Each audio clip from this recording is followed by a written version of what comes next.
1400 साल पहले एक ऐसी जंग हुई जिसने इस्लाम की तकदीर ही बदल दी। ये जंग थी हक और बातिल के बीच ईमान और कुफ्र के टकराव की सबसे बड़ी पहली जंग, जंगे बद्र।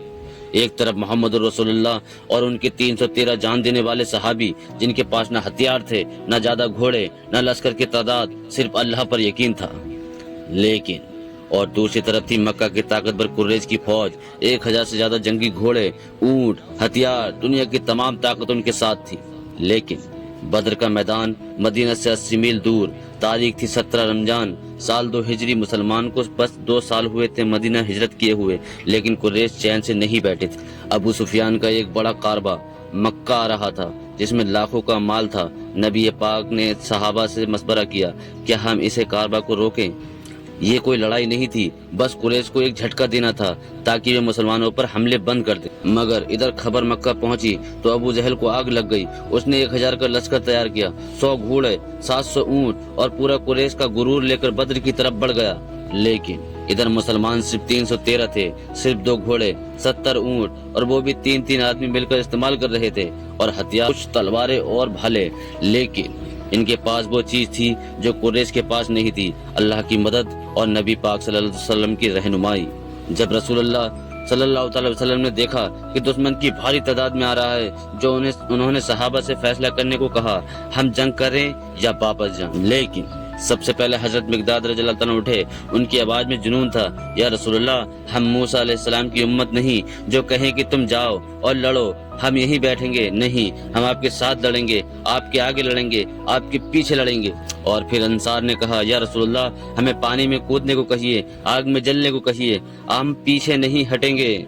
17 रमजान जंग शुरू होने से पहले की रात, उस रात नबी करीम सल्लल्लाहु अलैहि वसल्लम ने अल्लाह से दुआ की, या अल्लाह, अगर आज ये 313 लोग खत्म हो गए तो फिर जमीन पर तेरा नाम लेने वाला कोई ना होगा। रसूलुल्लाह सल्लल्लाहु अलैहि वसल्लम इतना रोए कि उनकी दाढ़ी मुबारक आंसुओं से भीग गई। हजरत अबू बकर रज़ियल्लाहु ताला ने संभाला और कहा, या रसूलुल्लाह, अल्लाह आपकी दुआ जरूर कबूल करेगा। उधर अबू जहल हंस रहा था, ये लोग हमारे मुकाबले में क्या कर सकते हैं। लेकिन सुबह हुई, कुरैश लश्कर अपने घमंड में खड़ा था।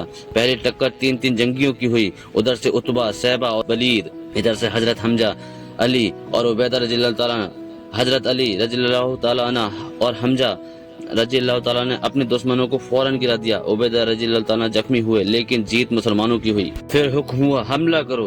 रसूलुल्लाह सल्लल्लाहु अलैहि वसल्लम ने एक मुट्ठी रेत उठाकर कुरैश की तरफ उछाली और कहा, शिकस्त हो तुम्हें। और अल्लाह ने फरिश्तों को नाजिल कर दिया, सफेद लिबास पहने घुड़सवार फरिश्ते, जिनके बार से कुरैश का लश्कर तेतर बेतर होने लगा।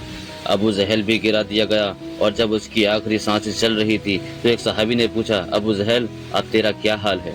वो गुरूर में कहता है, क्या मुझसे बेहतर कोई और है जिसे मारा गया? यहाँ तक कि जो कुरैश रसूलुल्लाह सल्लल्लाहु अलैहि वसल्लम का मजाक उड़ाते थे, वे अब मैदान छोड़कर भाग रहे थे।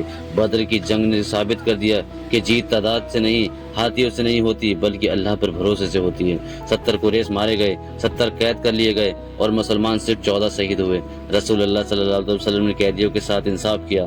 जिन्हें पढ़ना आता था उन्होंने मुसलमान को तालीम दी और खुद को आजाद करा लिया। ये जंग एक ऐसी सबक थी कि जब अल्लाह किसी का सहारा बन जाए तो दुनिया की कोई ताकत उसे नहीं हरा सकती। आज भी हम मुश्किलों में होते हैं तो क्या हम बद्र की 313 को याद करते हैं? क्या हम भी वही यकीन भरोसा रखते हैं, वही कुर्बानी देने के लिए तैयार हैं? क्योंकि जीत उसी की होती है जो अपने रब पर भरोसा रखता है। कमेंट में अल्लाह अकबर जरूर लिखें।